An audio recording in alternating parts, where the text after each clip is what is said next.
Nobody plays this. The 4, 4 to the 1. That's all it is. 4, 1, 4, 1. Or 4 add 6 to the 1. It's really, really, really hard to get because it's the last beat of the 4th beat. So anyways, that's just something to think about.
Also, the original ending too is pianissimo for here. I tried to do it. I played it a little loud.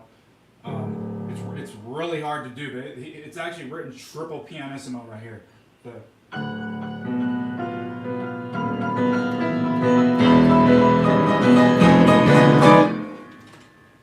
So, anyways, try to find a recording where someone does that.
I swear I heard something snap in here, guys. I swear I heard something snap, guys. It was... Look,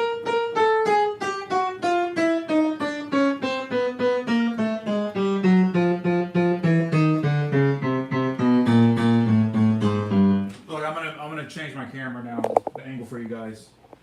I got a new webcam thing, by the way, so you guys can't see how I'm hanging up my phone. All I can say is this is way, way easier for me to do. And look, the angle is actually a little bit higher now.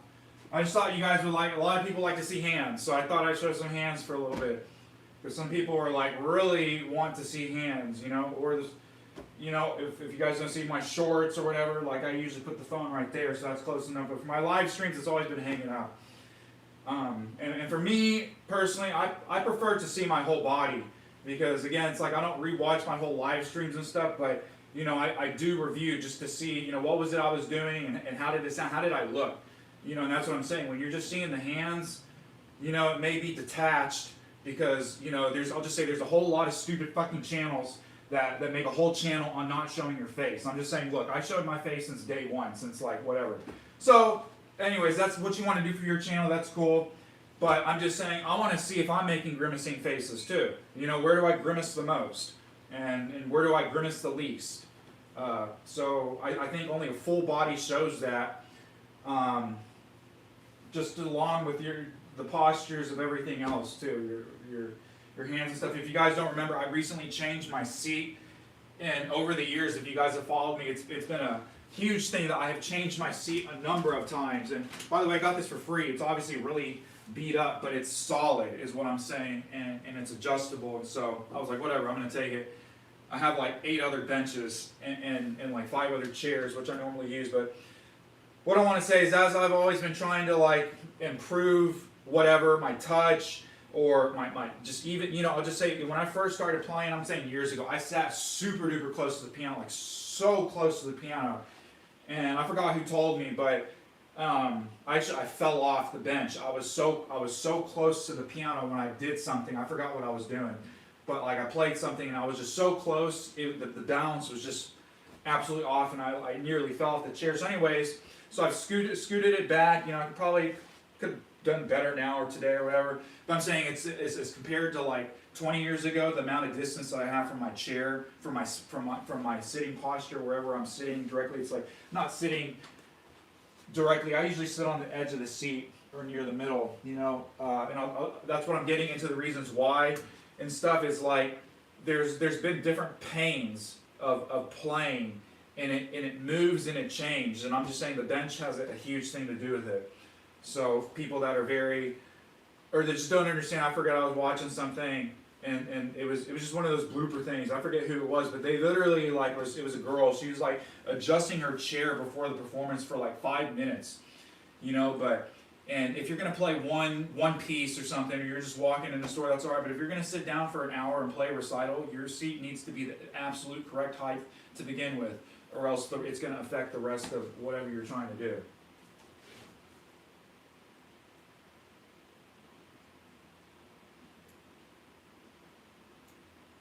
And so yes, I was playing Opus 740, number 50. You know, I've never mastered it.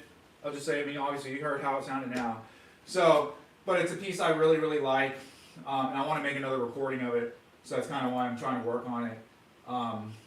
There's a lot of, I'll just say a lot of things that you just don't hear in any recording, okay? And it has to do with very particularly the lengths of the notes for the left hand, okay? And if you know what I'm talking about, then a performance that correctly performs this piece can only be done on either a very expensive upright piano like the highest end Petroff, or a really old upright piano that's an upright grand style. A lot of people don't understand what that means. What they just think, oh, sometimes it's just a piano that's big. No, the upright grand actually has a sostenuto pedal as well. So that's why those pianos are so sought after. I've tuned a few of those pianos. And that's what I'm saying. Those to me are worth more, or if they're rebuilt, they're worth more than that Petroff. So, and it's very, very cool also to play on an upright piano that has a grand style sostenuto pedal. It's just very, very rare. And it's interesting that it was something that was implemented into pretty much all upright pianos at the time, at least the high-end ones, when the mechanism for the sostenuto became available. And then it lasted for like 10 years, and it's impossible to find a piano like that's made after like 1910, 1915 that has the full working sostenuto, unless it was deliberately put in there, is what I'm saying. It became like a feature that just no longer became part of the pianos, and then eventually some piano makers they kind of kept it in there and added it in there, but like for example, you know, Petroff, I don't even know if this was years ago when I went to their store, but I'm saying only one of their pianos has this sostenuto pedal. You know, the rest of their uprights, they're just like a generic upright. And keep in mind, this upright, they wanted $35,000 for this upright piano. And just in my opinion, I would have bought a grand piano for that price. But if you have the money and you're limited on space and that's what you want, then that's what you got. Then it was a great piano. You know, I think that's way overpriced. Also considering, again, what I just spoke about, the pianos already made more than 100 years ago that are more robust and better and already had all the mechanisms. So, Anyways, what I'm saying is this piece can only be performed on a piano that has a full true sostenuto pedal. So, and I'm just saying, you know, Labetta, they play it super fast, like, you know, I can play fast too. But I'll just say it may be fast and clean, but there's absolutely zero articulation with the left hand. And I'm just saying the left hand is melodic, and the left hand requires a sostenuto pedal at a very particular moment for a particular effect, and that's the whole magic of the piano. And so for me, like, that recording and that performance is absolutely completely missed. It's absolutely just for show, you know. So I would just say I would love to see hear a different performance, because I'm also like that. I understand. I'll just say, just listen to. A couple months ago, I recommended Sony. You know, I'll just say they got a ton of recordings by a lot of great pianists that they will just not release. You know, and there's a lot of different reasons. I'm not going to get into them, but I'm just saying. So in the future, we still have things to look out for different pianists. And the example is the recently released recordings of Horowitz, all his live recitals, literally within days of each other. There's like, I don't know how many recitals, at least 10 recitals, and he's playing all the exact same repertoire, and that's what I'm saying. Like, you can hear him play literally the same piece, especially the piece. I'll just say I found out that these recordings were released, you know, because I was trying to learn a Rachmaninoff the Moment musical, and anyway, so he has on different days, like on 2 days later he'll play this Moment musical in 4 minutes and 20 seconds, and then 3 days later he'll play almost 7 minutes long. So that's what I'm saying. So I don't like hold recordings or performances to tease and stuff. I think you need to hear performances of the same pianist, as by the way I'm talking about, in different settings, and on different pianos and different settings and different acoustics, because all that has so much to consider, you know, versus a studio professional recording. Just to go look at like the new Pletnev things. So this conversation got cut out in my last video, so I'm going to talk about it again. But like a studio recording versus like, I'll just say, because I just saw Yuzha Wang, of Yuzha Wang versus like just someone filming on the phone. You know, there's like a couple videos that are real famous of people just filming her on phones. It's just phone audio, you know, but it's got like literally like millions of views. So that just tells me that the essence of the music has nothing to do with the quality of the audio. And like I said, only the true audio aficionados like me, like I consider, it's like is anybody else collecting 78s? Okay, if you're not collecting like Edison rolls and 78s and player pianos, then you're not doing what I'm doing. So, and you're not interested in the sounds that I'm interested in, because I listen to everything else too. Like, you know, the newest VST just came out. I was disappointed one person didn't make a video. I understand why they didn't. It was the only one I would have watched, but I did watch some other people, and they had even like real pianists comparing the same pianos, like from the VST to the. It all sounds like crap to me, you know, and everything is just a computer algorithm, and it always sounds fake. You know, I can go on and on and on about just the whole interface. I'm not saying there is not a use. There's definitely a use for it. Like if you watch Rick Beato in one of his recent videos, of course he released so many videos. Anyways, like a week and a half ago, he's talking about AI and how a lot of it's allowing solo artists, you know, say they write a song and all they have is their acoustic version of it and them singing. They can feed it into whatever AI. There's a lot of different AIs right now, and then it produces a full band like performance of the song. And so they're using that, and they're saying that's what's being presented around the music industry now. So. That's a little side note, but I don't know how I got into that. But anyways, but what I'm saying is like it has to do with like I just do not like. It was like VST9. I forget what the brand is, or I mean I know it's a huge famous brand, but I could just care less about it. You know, even I don't care if the package is completely sampled analog and it's 20 fucking terabytes, you know, big for half the piano. You know, and then another 120 terabytes because they've done every like combination of recording and everything, versus some super compact thing that's like 100 megabytes where it's just all a huge algorithm. It's all unsatisfactory for me. Okay, and yeah, that's back to my point is I can go on and on and on about why that's useful in the studio setting, or if you're writing, or if you're doing MIDI programming, or some work like that. That's where the use comes in. But for real performance, and especially for what I want to hear on a CD, I do not want to hear it via CD. So I can always hear it. And there's so many different things in the new recording. So anyways, I'm going to talk about that Pletnev recording.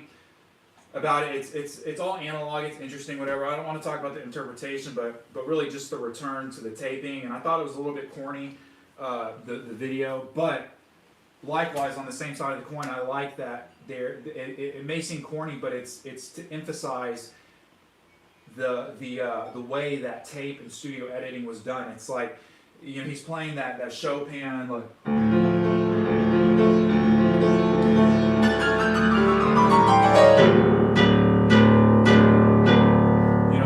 prelude or whatever. So what's cool about it is they're showing like every tape, and they're like, here's tape 7, and then they spliced it with take 17. The piece is like less than 3 minutes. Okay, interestingly, it's like less than 3 minutes and almost one of the longest preludes. After the raindrop. So because a lot of the preludes are extremely short. Okay, so some of them are like 25 seconds. If that. So that's considerably, just substantially different. I guess that's the miniature aspect. I'm not going to talk about the preludes so much. I don't consider myself an expert, but I've heard them before, and I've only played some of them. That's why I haven't played all of them yet. So when I play all of them, then at that point, then I will make like a full circumference type of criticism and analysis of the piece. But anyways, back to what he's doing with that piece. Is what I'm saying is the piece is only like 2 minutes and 40 seconds, if that. It's like 2 minutes 40 something seconds, okay? And it's in that spliced like 15 times or something. You can like see it in the video. Every time they splice it, it's like a little colored piece of tape. And you can't really hear it because it's so well done. But what I'm saying, it's overdone for the sake of being analog. And so anyways, that's what I'm trying to say, hearing a person versus live versus the studio, because that's what you're getting in the studio, and I don't know how they're doing stuff digitally or whatever, but really good analog cutting on tape can be, especially if you're doing the exposures correctly. If it's just, I'll just say like a live improvised performance would not be able to be spliced easily at all, okay? Maybe you could, but the whole what do you call it? Like linearization of the thought would be broken, because that's not what improvisation is, and so anyways, that's my opinion on that. That like, if you're studying classical pieces and stuff, then that's great. You can cut it for the studio as much as you want, but when it comes to just anything improvised, then it should not be cut or anything. It's just that is it. That was it, and that's the beauty of it. So I think a lot of people they battle with accepting that, because everything should be perfect every time, but not to me. I mean, so anyway, yeah, that was about that Pletnev recording. So I didn't post it on my wall, but I did watch it, did listen to it. I watched it a few times. I thought it was pretty good, and I will try to buy the record, because I bought Hilary Hahn's record, I have System of Down's record, this is like the one that's always on my organ. By the way, I'm about to like really fix this organ up, and then this Irene Cara, I've shown this record already, and so I thought about doing something with my wall. It's real plain. There's also just some like black marks and stuff on there. But I have not wanted to put anything on my main wall yet until I have a picture of Liszt. I just have always felt like that should be first. The one where he's like sitting like that at his Beckstein, and just looking fucking baller like that. And that's what I want behind me. And then I will surround it with some, I'm actually going to put Czerny on top of Liszt. You guys think I'm fucking crazy. I'll just say no one is talking about the shit that I talk about. Okay, and go back in my live streams. It's not random shit. I sourced all my citations from very recent, within the last decade, PhD papers made in the USA from PhD students, doctorate students, getting their doctorate in music, You know, so that's where my source for charity comes from. You know, anyway, so I posted it. You have to go back and find it. But anyways, that's why I'm going to have him above. I'll probably have Bach above Charity, but definitely I'm having Charity above everybody else. You know, and again, way down on my wall, go like 8 years ago on my wall, or 4 years ago, I think. There's a picture out of Etude or Sheet Music magazine. I forget which one, but I have the print, and it's basically there's two family trees of music. Okay, Alberto Jonas and Czerny. Okay, and anyways, there's 2 photos of it. So anyways, Alberto Jonas is like the newest one, and if you don't know who he was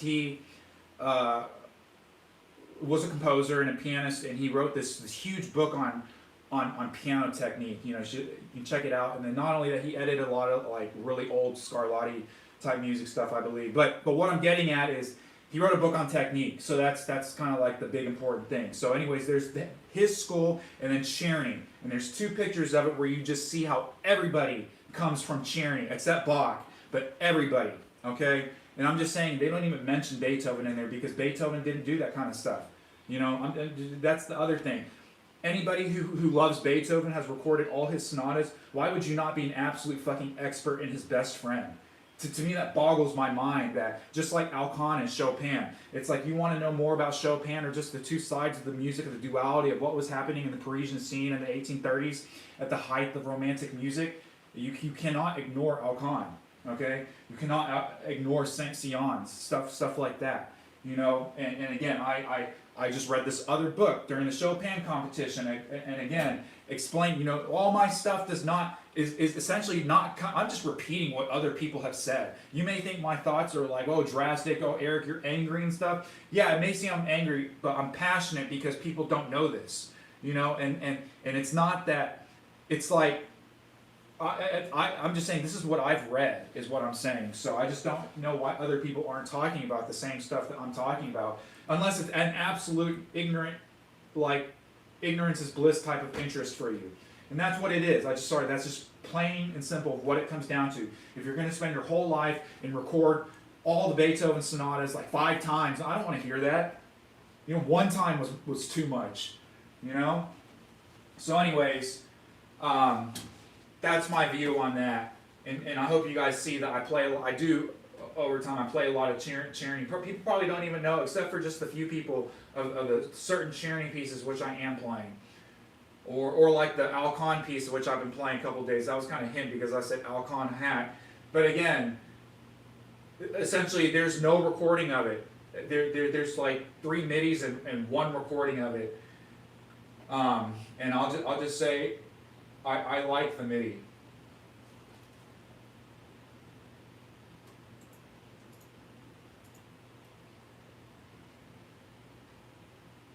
So I want to share with you guys some of my musical stuff that I have recently gotten again today. So I'm tuning a piano tomorrow, so I can't thrift. Monday's the half off day, and I got a tea. I'm gonna get my tea.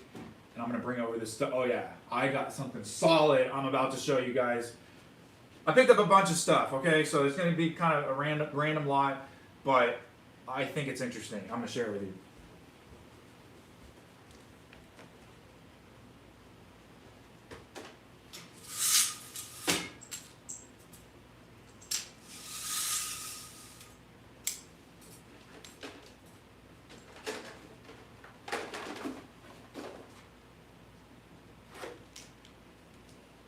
Okay, here we go. I'm going to show you the best one first, and then I got these like off screen, so I'm going to show you. So I've been looking for one of these forever, guys. Okay, look, sorry, the lighting in here is not great. Okay, maybe it's a little better. Look, I got this for $8. Okay, and this is a Kenyo. It's like in mint condition, guys. Kenyo race car VCR rewinder. I'm telling you, like, rewinders are so hard to find working, so hard to find in good condition, and then the car ones like this, like, it's slow. I'm telling you, it's already slow. I know it's slow, but that's not the point. The point is that I'm going to rewind Fast and Furious in this, you know, and it's just something I've been wanting to do. So anyways, in all my other movies, because it is true, I don't like rewinding in my VCR. I just like to use my VCR to play and stuff. Or I have like another backup VCR that I'll put it in rewind. So I don't mind the speed because I'm gonna put it in there. I'm gonna walk away. I don't sit there and watch it. If you're sitting there in your machine and you're waiting for it, because you got to turn off your VCR, I can understand how that can be kind of annoying. Anyways, I have not tested it, guys, and I have fixed a few of these before. The majority of the time, they always need new belts. That's always the issue. It's like the DC motors. I mean, for real, these DC motors, they stay good for decades. Like if the thing is clean, it's the belts that wear out or the pulleys. Usually the belts are always on. I'll just say these things are all made of plastic. That's the other thing. So it's like it slowly eats away. If you have one that has more metal, which I'll just say is pretty rare, you're not going to find one of these with a lot of metal in it. It might last a bit longer, but those are going to be the two issues. It's always a belt, two belts. There's usually a big belt and a small belt, and then the pulleys that the belts are going around. So it's just kind of like a lot of hit and miss. I'll just say to fix this, I'll show you my other VCR to fix this one, which is the one I use now. I'll show you why I use it. So this rewinder, I want the Kenyo one. I used to have it. It's gray, but I'm saying this is a cool one because it has a counter. Okay, not only does it have a counter, it lights up and stuff, and it has forward and reverse. That car one is only reverse. And so this one, I did a lot of repairs to this, guys. I had to fix the LEDs. Okay, I had to clean and grease this hinge. When I got this, it would barely even open. You had to like push it open. So now you see how fast it is. And then I changed all the belts. And I forget where I got the piece of rubber, but I had to like cut it with a pair of scissors. It was really tedious. But once I got it in there, because it has to be the exact size and the exact resistance. If it's like too much or too little, it doesn't work, is what I'm saying. Then you'll put in your tape, it will lock up, or you'll put in your tape and it won't spin the tape. So anyways, I'm real glad that I got this going, and I love the counter because the counter allows you to just know where you are on your tapes. And I mean, I don't know, people that didn't use VHS don't know. But that's why I like the counters. So, I'd also like to talk about this too, because I have a retro setup. It's about the audio, the way the audio is encoded on tapes. A lot of people it surprised me just going to Reddit. They're surprised to find out that you could have such great audio with so many channels. And like I said, you could, if you hooked up your subs passively, you could already do a 5.2 setup with two different subs. I've even seen 3 by hooking your subs passively. You gotta have them all matched and stuff. But anyways, what I'm saying is the way the audio is encoded, it's recorded like a radio frequency. So it's essentially CD clear. The response is like 20 to like 20,000 hertz, I believe. So I guess CDs and stuff more. But what I'm saying is this: it's very clear. Is that is the idea. So though you're not like on a reel, you can do tracks, and you can have like literally separate tracks for the audio. But that's why you have to have Dolby, either Pro Logic or Pro Logic 2 or whatever to have your receiver. Because a lot of people, they just, I guess it made sense later on. It like near the last 10 years of VHS, what happened is you started seeing all those TV units with the VCRs inside of them. That used to not be a thing, and more people had the 80s or 70s receiver setup with records and an equalizer, like all in a cabinet. And then what I'm saying is, when you watched a movie, you would hook it up to that. So what I'm saying is, I guess I'll just say I always had a home theater, and I always had a receiver, and I always had Dolby with all the speaker center subs and everything. So I was always used to watching all my VHS like with epic sound, just absolutely just super loud and discrete audio channel sound versus all these things that came out. They'd sell these TVs, I remember, for like $120, $200. You get like a 13, 20-inch TV. They're all mono, and then they put in a fake speaker just so it looks stereo. So all these people, they're watching VHS and you're just watching it all in mono. And that's what I was saying, like in my other videos, like when I'm looking for VHS videos and stuff, there's so many, with the VHS, there's so many different versions of the same movie. Because like for example, just one of the other movies that I gave you, I think I posted Life Force or Aftershock, that got produced by this company called Video Treasures, and they happen to be in Ohio. But if you go look up the IMDb and all the tape information, you'll see that they were just like one of 5 distributors that received like the master copy and then made the tapes. And so I was saying that Video Treasures is they had a lot of special licenses, a lot of weird. VHS gets really weird, So anyways, but what I'm saying is, but because of that, the audio is always different on all these. Some of them will just be mono, some will be stereo, and then some, that's what I'm saying, I'm always looking for the Dolby. Those are the tapes you want the most on the fastest speeds too, because that's what you'll start seeing is they just started doing near the end of VHS, once all those TVs came out, they started trying to push these things that, just like you go to Walmart now and you go to their electronics section, they have these bins. They used to be like $1. Now they're a fucking ripoff, I gotta say. It's like $5. They want like $8, almost $10, I think, for just these DVDs. I'm just saying, who is buying DVDs nowadays unless you're just trying to collect them, like me? So anyways, I just think it's completely wrong, is what I'm trying to say. But what I'm getting at is, back in the day when Kmart was still open, you go into Kmart and they have all these, like for example, martial arts movies were a huge one, like Bruce Lee, and all these Bruce Lee knockoffs and Jackie Chan knockoffs. You'd see all these movies, and they'd have all these movies for like $5.99, which was, or like $4.99 or $3.99, which was really cheap, because when these tapes came out, they were like $20, $25 sometimes. Usually 15 to 20 bucks. That's how much the VHS was, and you were renting it, you're paying like anywhere from $3 to $5, and the $2 late fee, effing retarded. I just can't. And so anyways, that's what I'm saying. I'm getting all this VHS now, and it's like I get to keep it. And I have not paid more than $1 for any of my VHS, okay? I either got mine in bulk or I paid 50 cents or $1. So anyways, that's what I'm getting at, is that the VHS audio is really clear. It's just like cassette audio. A lot of people think cassette is crap, but it's crap when like you treat your cassettes like crap, and you're trying to wind them in and out with pencils, and just just using just crappy gear. And it's going to mess up your tapes, and then you just leave your tapes out in the open, also in the heat with all this other junk. It's like you always have to put your tapes back in the case. That's the same with video games too.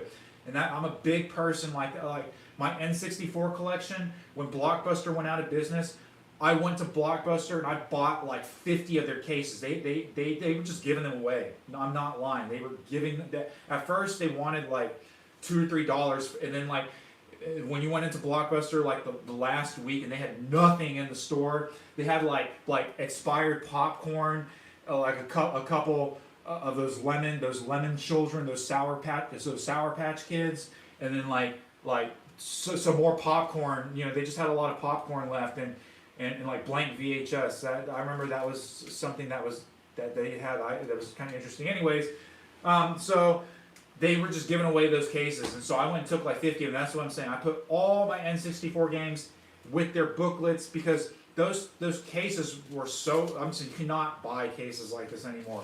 They were so impact resistant. They were made to last, and they were made to be used over and over again. And that's what I love it, because you can put the box in completely outside the spine, and then inside also it holds more than, it holds N64, it holds a CD, it holds Sega, it holds Nintendo, it held everything, And so I'm saying you cannot buy these cases anymore. And anyways, you have. I was just saying, all my N64 games are absolutely pristine.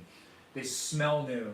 And my booklets, my mom threw away all my boxes, but I did have the original boxes. But anyways, what I'm saying, and it's the way I was able to do that is because I have all those boxes from Blockbuster, and I put all the manuals in there. All my manuals are like crease free. They're like brand new, So anyways, that's a little about the physical media. So yeah, I got this Kenyo VHS rewinder. Sorry, it's a lot. You guys know I like talking about VHS. Okay, so when I test it out, I'll let you guys know. I'm also watching a movie right now. I'm going to take a break from showing you guys. I'm going to talk about this. So, because one of my favorite movies actually is the very first Speed with Sandra Bullock and Keanu Reeves.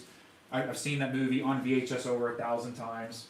Okay, I'm not lying. It's one of my favorite movies, and I don't know why, but I love the way that movie opens with the elevator scene, and I love everything about the movie. I got gum on my seat. That's like my favorite line in the whole movie when Sandra Bullock says that. So, anyways, what I'm saying is, Speed 2 is yes, I've seen it. I watched it a long time ago, but I did not like it at all. I remember I think I watched it in movie theaters and I rented it once. Okay, it still has Sandra Bullock, but it does not have Keanu Reeves. And anyways, I'm watching it right now. I like it. I'll just say it's not as good as the first Speed, but I still enjoy it a lot. I'm not gonna watch it 1,000 times, but I'll watch it a couple times. So that's what I'm watching right now. Speed 2. So I want to show you what I got. So I got a brand new sustain pedal. Okay, and this is a nice sustain pedal. It's not those square ones. It's a real one. You know, it's got all the rubbers. It's literally never been used. So I don't know. It says Sirocco, but you know these are all coming from like the same like Chinese. I bet you it's one Chinese company making all these. They export them, and all they do is they put a little name on there, and the name changes. So. I don't know where my melodica is, but it's the same thing with this metronome. Just go look. This is like the Temu metronome, which is I like this. I didn't talk about this.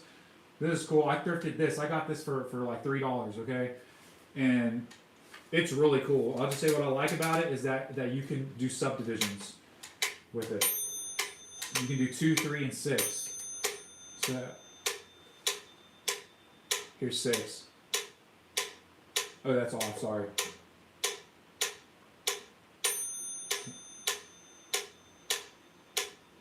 So yeah, so there's 6. Anyways, so you know, obviously I didn't have a choice in the color, but I probably would have got white or black.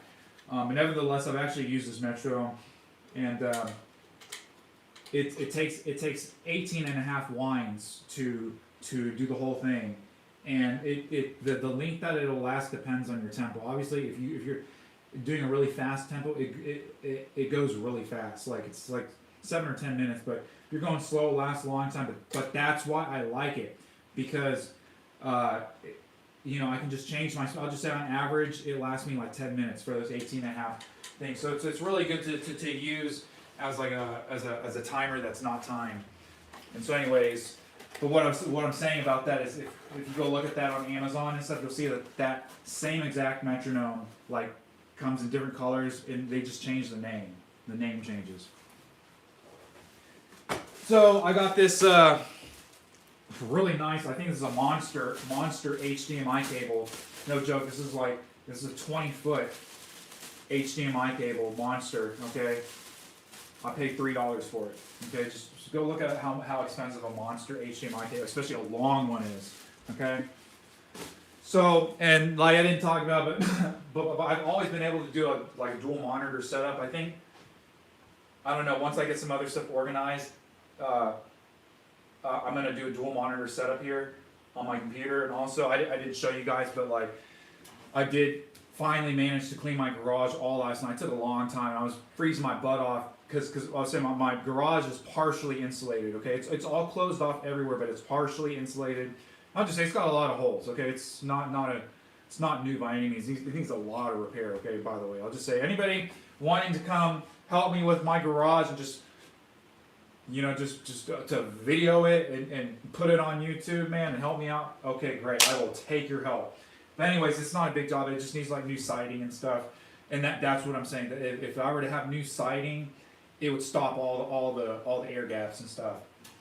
So I'm surrounded by like 100-year-old trees on 75% of my property lines all around. Okay. There's like 6 trees. They're all over 100 years old. And so, before I bought this property, you know, I'll just say I live way deep in the city. Okay, so like people didn't take care of this shit. You know, ever since I moved here, it's like light and day how I've changed it. Okay, but anyways, they did not clean any of that stuff up, and I see how it is now with the snow. It's a mixture of the snow and the amount of leaves. But if it's like you don't pick up the leaves, it literally mulches up to like the size of up to your face, and then what happens is it all like decomposes and wilts down, And so the thing is there's no sunlight over there because there's so many trees. So it just became like this big pile of rubbish. It took me over a year. Okay, I'm not lying, guys. It took me over a year to like reclaim my backyard. Like not only okay, first there was all that. There's the garage is 40 feet long, I believe, something like that. So for that 40 feet, it was just 100% mulch from all the trees just in this corner. Okay, and then after that, my lot is really weird. It's like a unique shape. It's like really long. Okay, it's like 150 feet long, but it's only like 40 feet wide. If that makes sense. So that's how they do stuff in the city. That's what I'm saying. I live in the city, so that's why it's like weird. But it's weird. It's only like my street. You go to like even just like the street behind here, like the lots, they are more rectangular. So anyways, but that's just how it is here. That's one of the reasons why I wanted it here. Okay, I'll just say because I saw it. So yeah, I was like, yeah, it's a little bit skinny, but it's really long. Okay. So anyways, what I'm saying, so that 40 feet is like literally at the end of the property, all full of mulch, and that's what I'm getting at is that's what ruined the siding, because not only is it just overgrowing there and sogging it up, it was like it was the vines. It was like so overgrown with so much bullshit. It just, like I said, it took me over a year to do it. I found so much shit. Like I found like a tool grinder. And anyways, back there. Anyway, so what I'm getting at, aside from all the stuff like a tire, I found a manhole cover. And I had this big patch, man. No joke. The manhole cover was like 8 inches under the ground. Okay, under all that crap, I had this big soggy spot, and I was like, man, what is the deal here? Because I'll just say I've improved it a lot. Just doing all this cleaning and stuff, but there, I'll just say when it rains a lot, it just does not happen at my place. I'll just say my place, I thank God, it's just very minimal.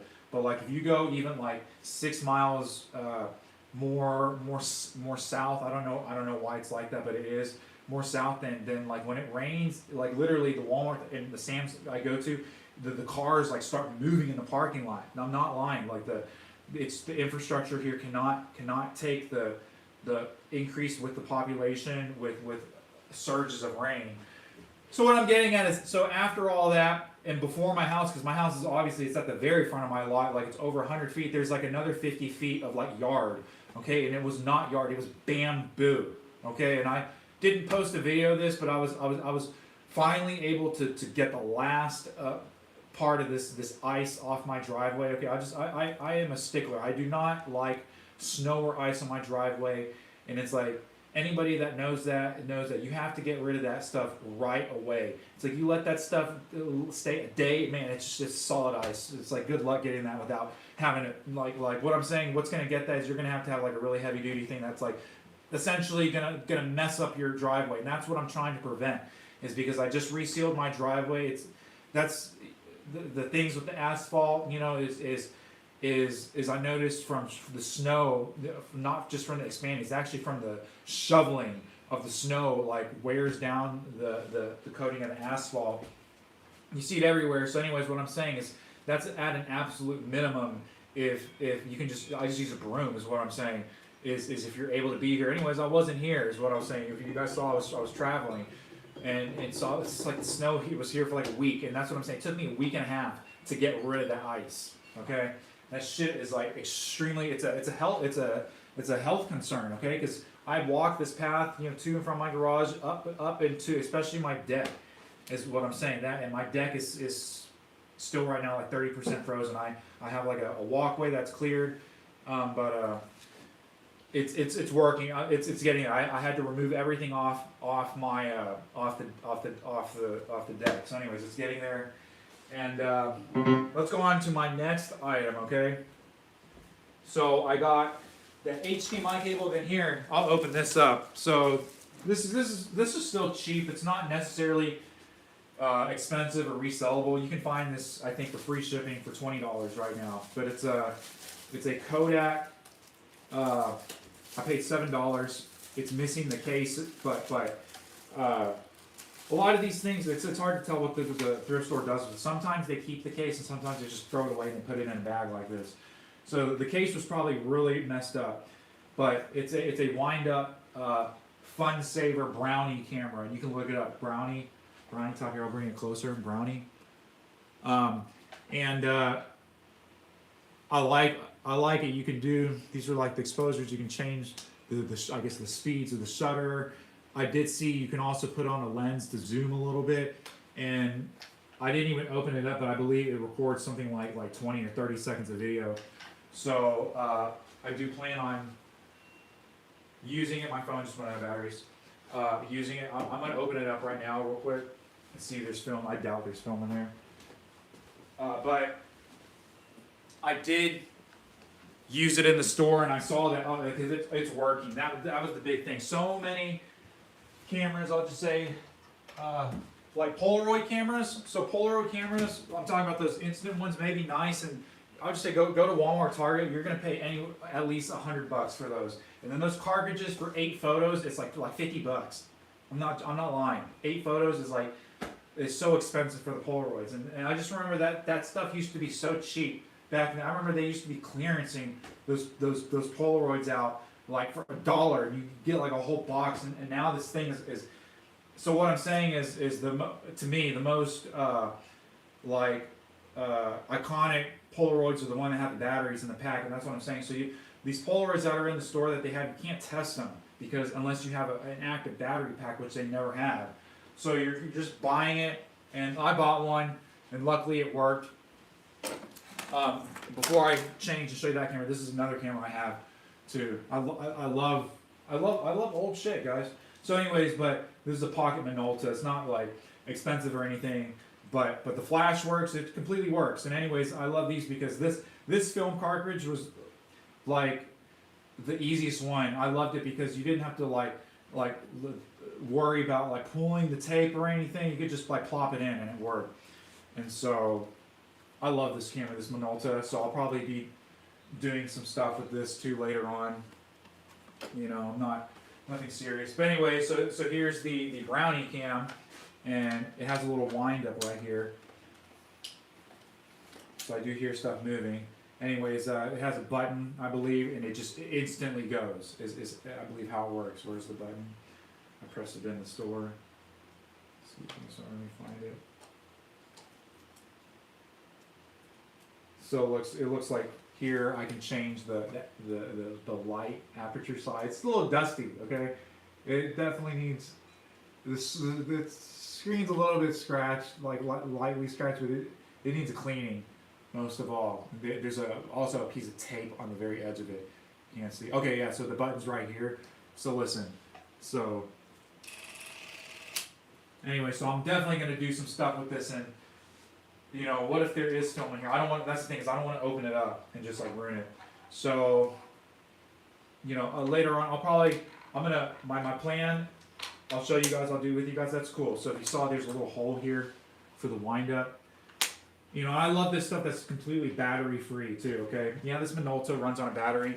So like I remember I wasn't able to test this because these cameras, the things that you're always worried about these cameras is that the flash is not working anymore. Okay, so anyways. That flash worked. That camera literally has like never been used. It was probably used one time, and they probably didn't even develop or finish the things. But you know, I've always taken a lot of pictures. Anyways, what I want to say, this wind up thing, it's got a little hole right there, so I really like that. It clips in there. So this is definitely just going on my shelf. You know, just to look nice with. I showed you guys my Ibanez guitar right now. There's some other camera stuff that I'll eventually. You know, I'm not going to get like, I know that it can get really, really expensive and stuff, but I'm just saying I just want some like nice, fun things. So anyway, so I got that. Then my next thing, I got a VHS movie. I paid $1, and I got this because of the quality. So they actually had 2 copies of The Land Before Time. I love Land Before Time, guys. I was raised on this, okay? And there's so many movies. I think this is actually one of the last ones, number 6. So I have a lot of them already in multiple copies, but I already know that the majority of my copies, because I got them in this bulk set, so it's like it's still fun to watch, but my boxes are bad, and I want the nice box. They had 2 of them, and they were both $1. Both the boxes looked almost identical, but this one, the tape, was really nice looking. The other one, the tape, I don't know, had like writing on it. I might actually watch this today after I rewind it. So I paid full price, $1 for this. So this is the VHS movie I got. There really wasn't too much other VHS selections. It's like they always have the same stuff, and it's like you have to be there. It's crazy. I'm not lying. It sounds dumb, but like you just have to be there in the store for like an hour, and that may seem like a long time, but what I'm saying is because while you're in the store, the workers are constantly refilling the shelves. That's what I'm saying. I've never had a thrift store like this. That's what I'm saying. Like this is nothing like a Goodwill. This is genuinely, hands down, the best thrift and slash Goodwill. It's like I never go to Goodwill. I've never found anything.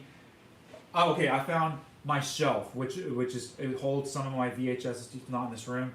It's really nice. It's like this tall, like I'm looking. So it's like 8 feet tall. I paid like I think like $20 or something, and it does not have a scratch on it. So it's beautiful. That's the only thing I found at Goodwill. As far as like records, media, books, or anything, they never have anything. So anyways, this is what I wanted to show you. And actually, I'm gonna give this to my nephew. It's a reprinting of the 1900 Sears catalog. You're like, oh, that's boring. Okay, so I like Farmer's Almanacs. Okay, I buy and I look at them every year, the Farmer's Almanac, and there's just so much information in there that I like. It's like I'll just say, if you're interested in Edgar Casey like me and stuff like that, and astrology or whatever, then that's why that's of interest. So, anyways, but this is a reprinting of the Sears catalog from 1900, and you know, I'm definitely I'm gonna go through all of it, but they had some instruments, and you look, they had a Stradivarius copy in 1900. Okay, and guess how much money they wanted for? Look at these guns. Some people like guns. Okay, what do they want for? And this, I love this. It's like all this small fine printing. You cannot find stuff like this. $10.45 for these shotguns. And you know, these are all. These are not made. I'm telling you, shotguns are not made like this. Nothing is made like this anymore. Anything in this book is not made. Oh, look, so you have a book on auto harps. Okay, look, for $3.10. This is why I bought it, because I wanted to see all these instruments. Look at these banjos. How much they want? They want $12.50 for these banjos.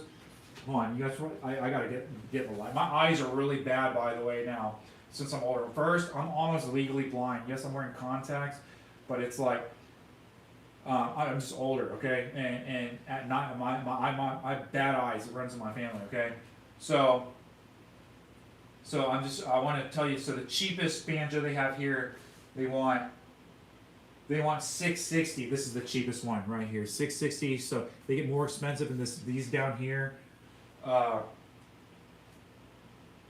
They want $20. They want $12.50. They want like $6 for these banjos, like 10 to 12, and then 20. 20 is like the most expensive banjo.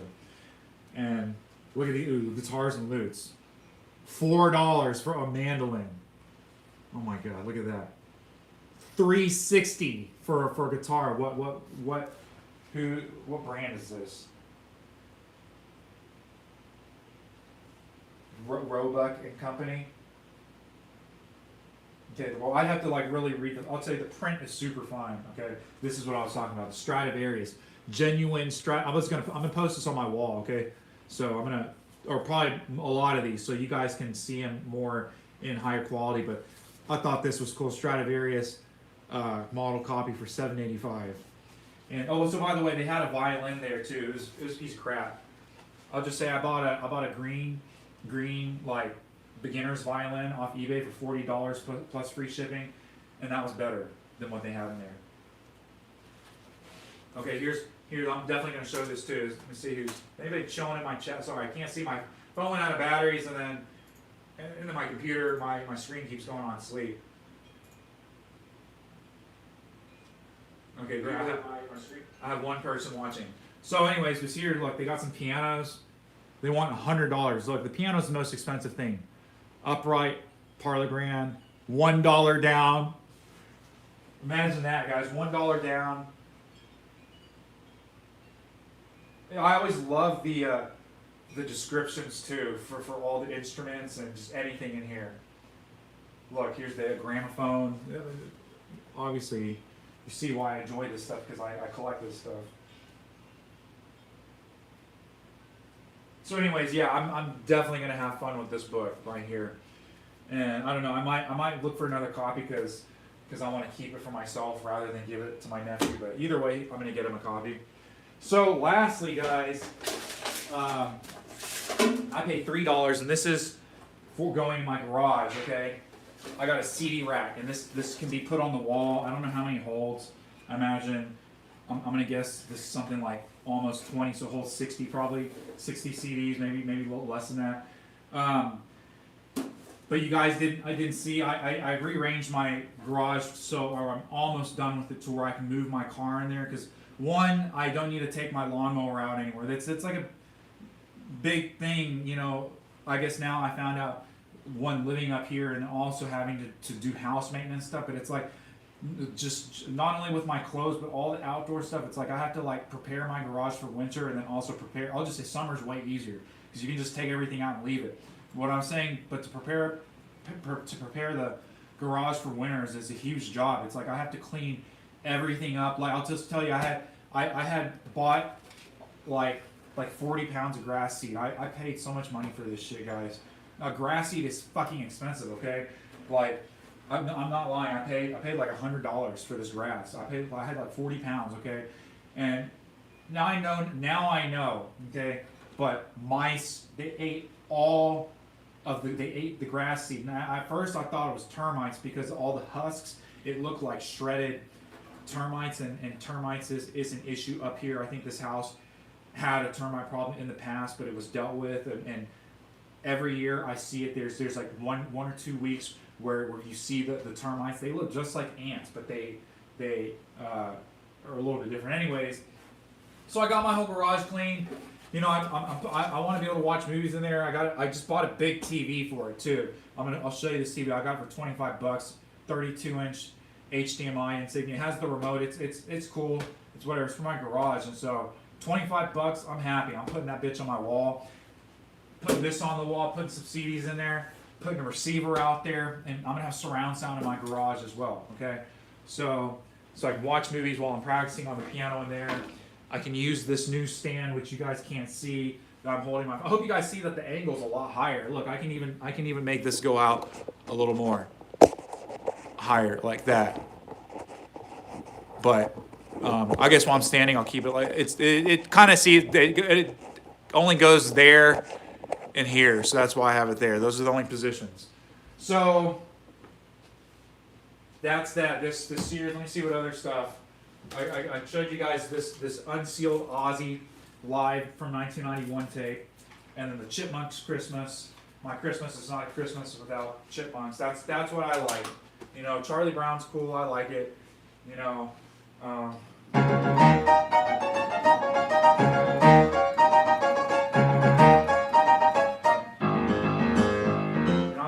I really like Charlie Brown. I know all the music actually, so like the whole Charlie Brown, because every year I actually have to practice it up right now because my church, they request me to do a Charlie Brown like show. So it's like 10 minutes of Charlie Brown music, and I play all the music from all the Charlie Brown,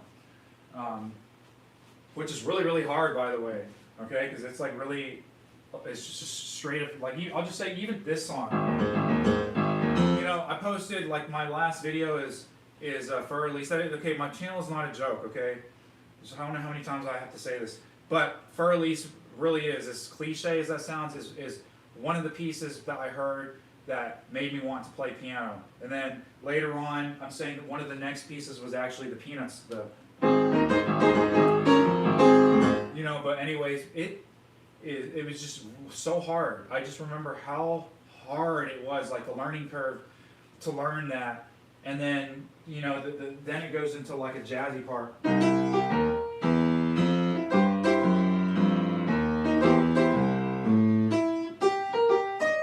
You know, it's actually weird. It keeps going like up and down half, or up and down half. So.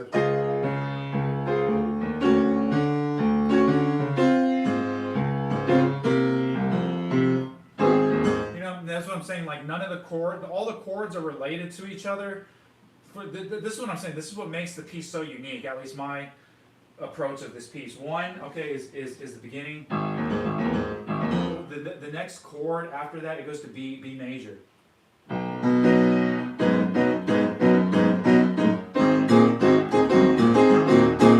So that's already like just it's a non-tonic chord, okay?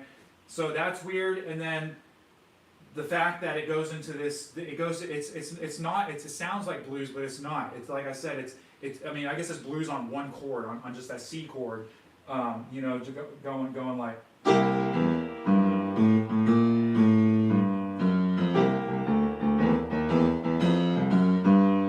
know, but like I said, then it just starts going up, down halves. If it doesn't go to the 4 and 5, is what I'm saying. And then so like that's kind of, it comes out of nowhere. You know, and then it comes back to A flat. So anyways, and that's what I'm saying. It's like C, yes, C is related to A flat, but not really. You know, not really. Okay, it's like it's an alteration of that 3 chord, but it's completely just like you splice something, just like something in F sharp. Okay. You know, and then boom, just in the C blues. Back to F sharp. You know, doesn't make sense. Anyways, but that's the drastic dualisms within that same piece. You know, that I think that make that piece the piece. So,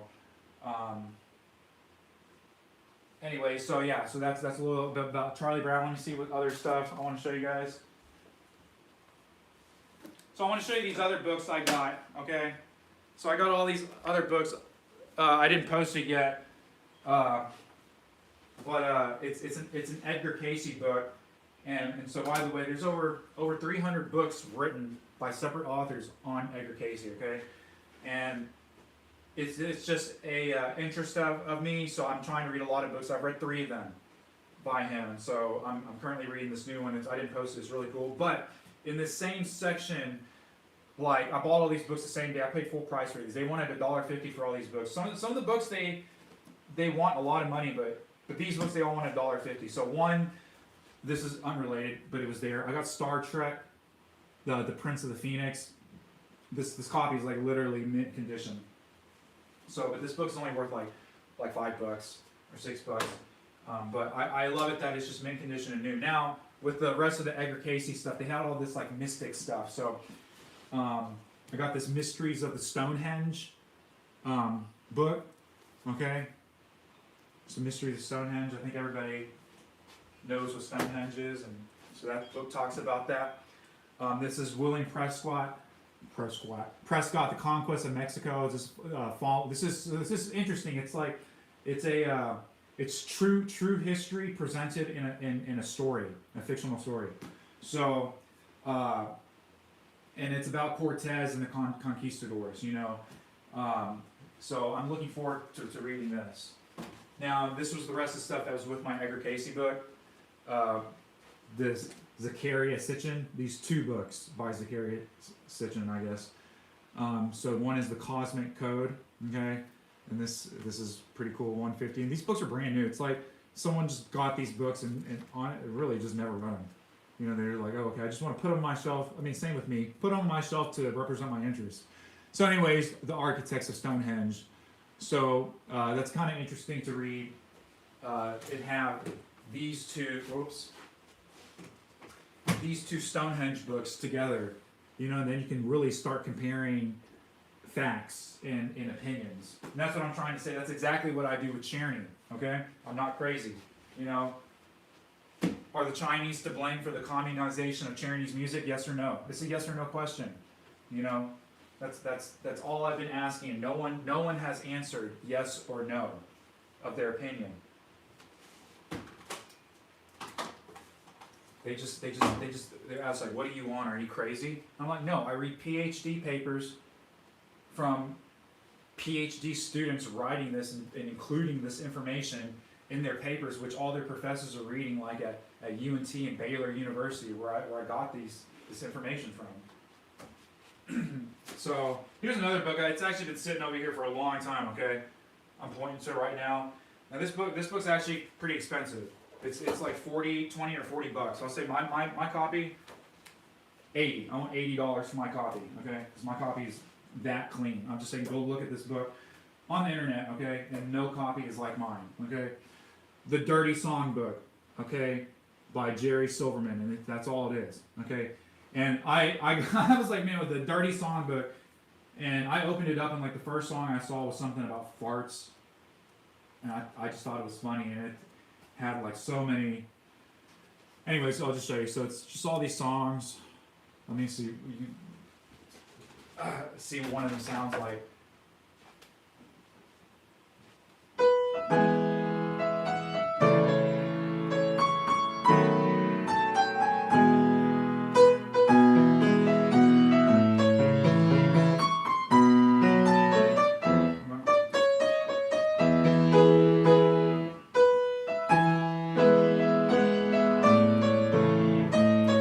Sorry, I keep missing it. Anyways, this sounds like it's got a lot of choruses. It needs a D sharp in there that I wasn't playing. Here's a song to Dvorak's Humoresque.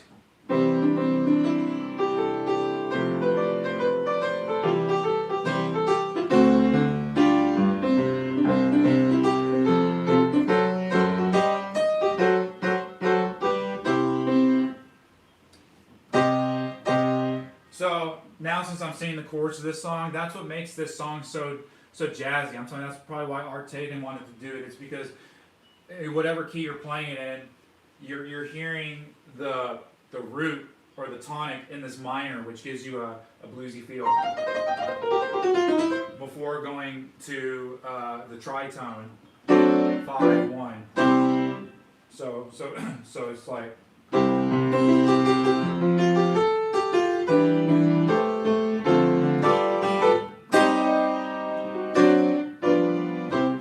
Anyways, so that's the humoresque. I think the change that makes the song.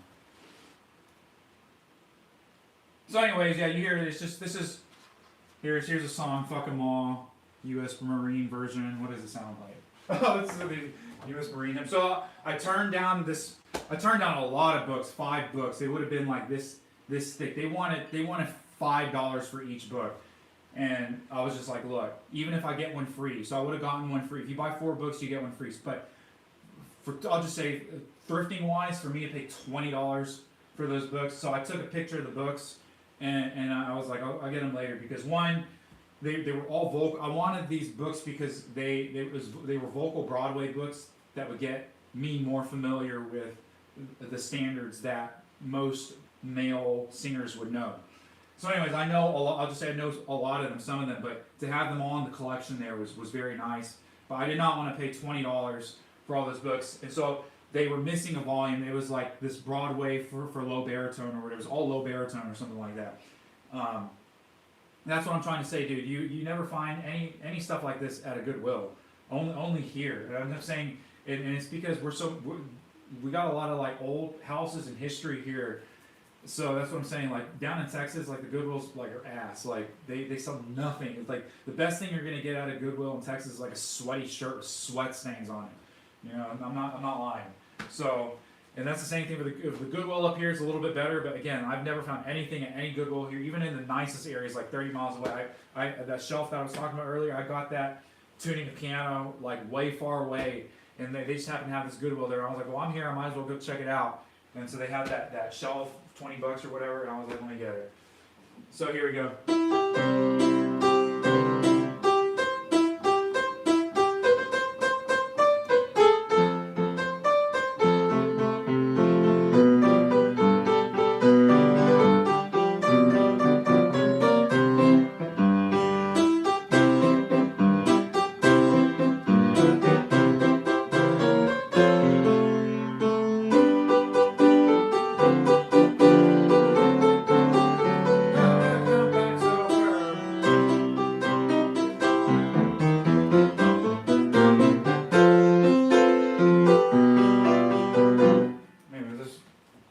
That's what this is.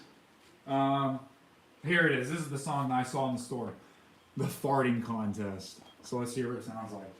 So I was just reading the lyrics, and I was just like, oh, this is dumb. I have not heard any of these pieces. So also this book, I'm wary to open it because once you start, like the book is like so nice right now. Once you start opening it, just like my list book that I showed you, I haven't repaired yet. I've been so effing busy, okay?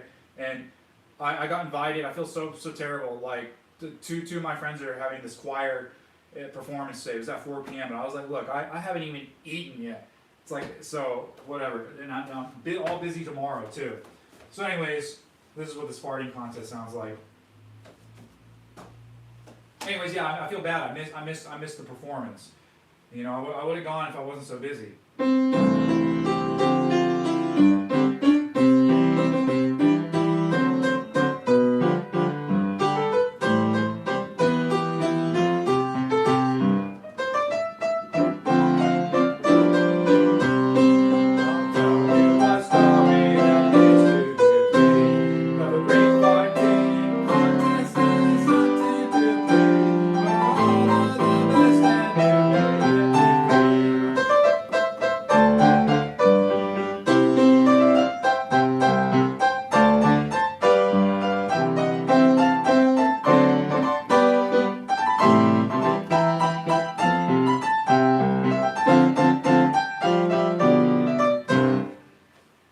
So this stuff, I think, will honestly sound way better on a guitar. So that's this book. I'm glad I got it. Some other stuff. I'm going to show you.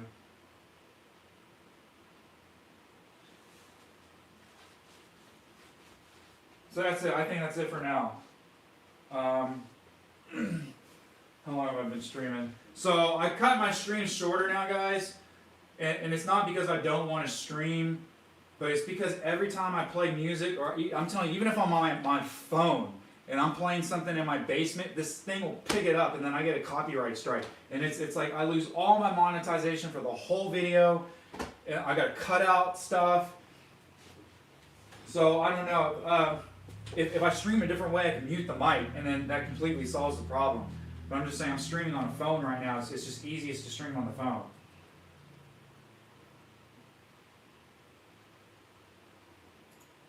So sorry, I see a couple people stop by.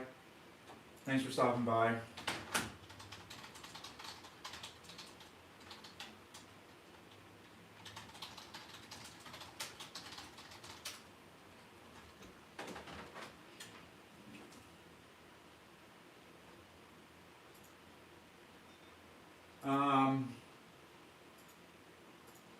So I was looking up a bunch of instruments that I don't have, you know, and it just, one is a tuba, and a guy was selling a tuba today for $50.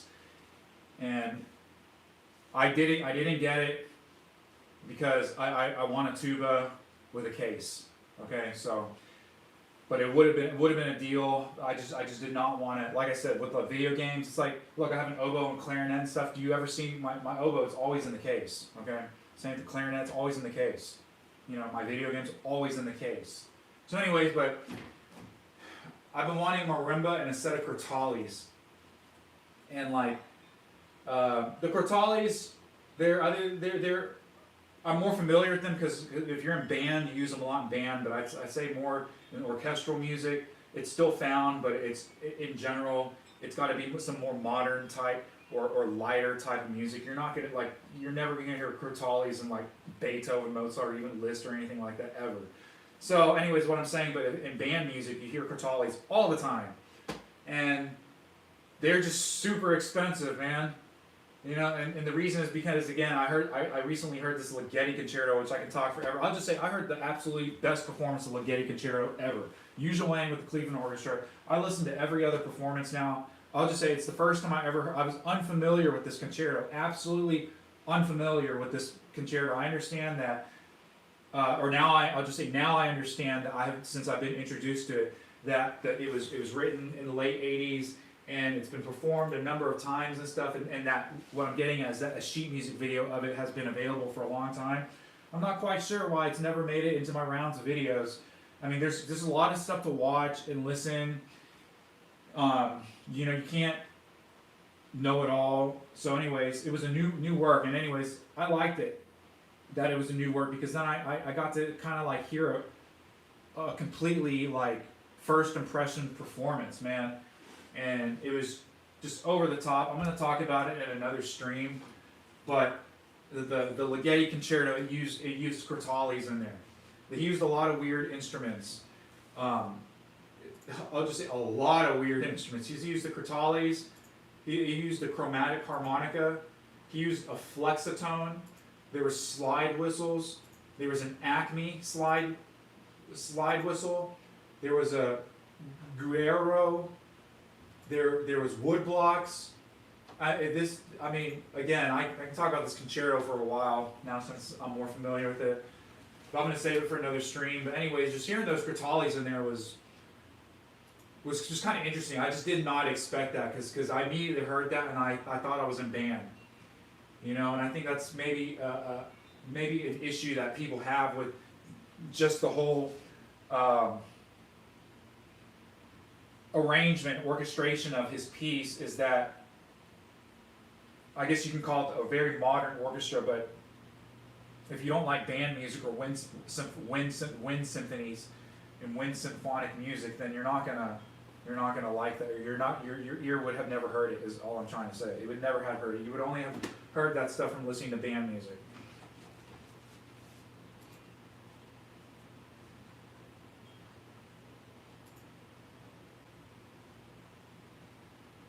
So yeah, I'll just tell you another one is I either want an Ampico or a Welty player piano, okay, and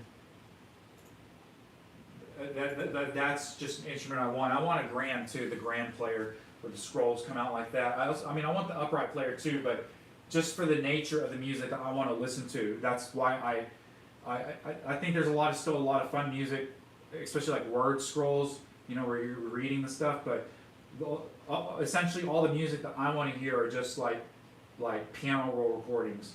So I want to hear that on a grand piano. I don't want to hear that on an upright. So anyways, that's why I want the grand.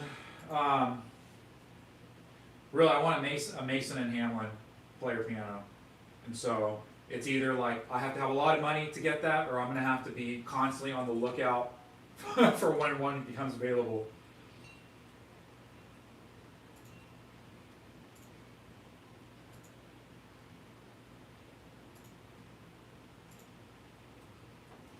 I'm trying to find some other musical stuff that I recently got, guys. Because there's a lot. I just don't show it on the camera. So here, you guys can look, because I don't label my live streams so much anymore. But something that you guys can look forward to. I mentioned this in one of my last live streams. I got this. Look, that's what I'm saying. Aaron Copland. They wanted $5 for this book. I don't know where they come up with these prices, because this book is just really thin. I don't know why. The guy probably recognized Aaron Copland because it was American. People are weird of what they do and don't recognize. But I'll just say it's Boozing Hawks. This is like the most expensive you can get. So whatever. They wanted originally new $23 for this Boozing Hawks, and it's what I'm trying to say is I'm gonna have this, try to read through this in one of my live streams. I'm really not a fan of his music in the style. I can't play it. I'm really just not familiar with this kind of style of music too. So, but I want to get through it because the music looks unique. Like when I look at it, I'll say it doesn't look desirable, but it looks unique. And it had this piano sonata in here, so that's the other thing. That's probably the big work. So I'll probably start out with this piano sonata because this is a work that I'm completely unfamiliar with.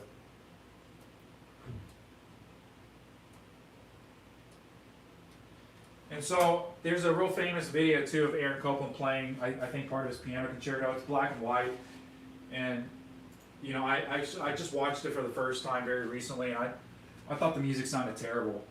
I thought the playing was nothing. I'm not describing this technical plan. Describe purely the sound. That it sounded terrible. I was like, this is the ugliest shit I've ever heard, and that's kind of my dilemma with just getting through. I just want to read through it one time just to say, okay, I've done it one time. So we have that. So by the way, I don't know if you guys noticed, but also the stuff that I was playing at the end of my stream, the other day, this piece has been unavailable on YouTube for like Okay, one, the sheet music has been unavailable unless only through private hands for like over 20 years. Okay, and then recently someone performed it 5 years ago. If you know who I'm talking about and what I'm talking about, then you know. I'll just say it's an Alcon piece. Okay, so this should really give it away. So someone recorded it 5 years ago, but they were unallowed to show the score, and I forget the exact date, but 2024, essentially a year ago, the manuscript to the score has been made available. And so anyways, that's what I was playing through. And a few other people, one person made a typeset of it. It looks pretty legit. But I'll say I'm using the manuscript. And so also my comments about the manuscript too is that it's kind of looks untypical of some of his other manuscripts too. It looks similar, but it looks more like improvised freehand or just like of the moment. Not like he spent a lot of time writing all the notes out and stuff. So anyways, I already took a picture of it for posterity to prove that I was one of the first to arrive. But the IMSOP page probably has a little bit more now. It only had 24 downloads, okay, for a whole year, okay? And anyway, so I'm just saying look out for that piece. The middle of the piece, it modulates really weird. It has like a C, I just remember it was in C sharp. It modulates to C sharp major. Okay, there's some like...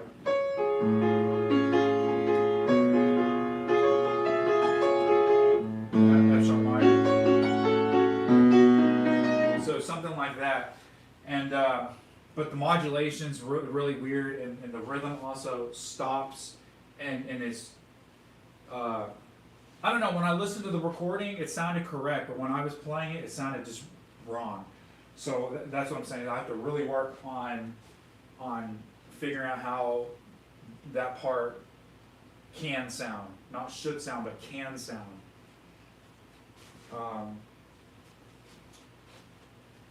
And it's actually easy enough. Like any concert pianist should be able to like literally sight read that perfectly for the first time. So, and then really memorize it within like 20 minutes. I don't see how it should be any harder than that. It's gonna take me longer, but I'm just saying concert pianists should be able to just breeze through that.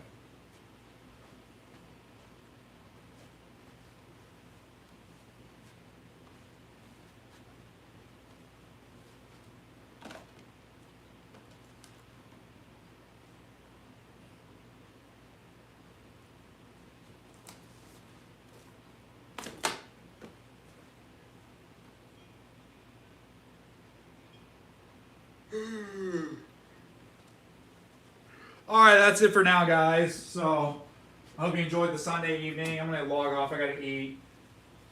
I hope you enjoyed that cheering. That's what I played today. And I'll probably still continue to play again. Again, I want to make another recording of it. So, it's not going to be great, but I hope you guys enjoyed that cheering.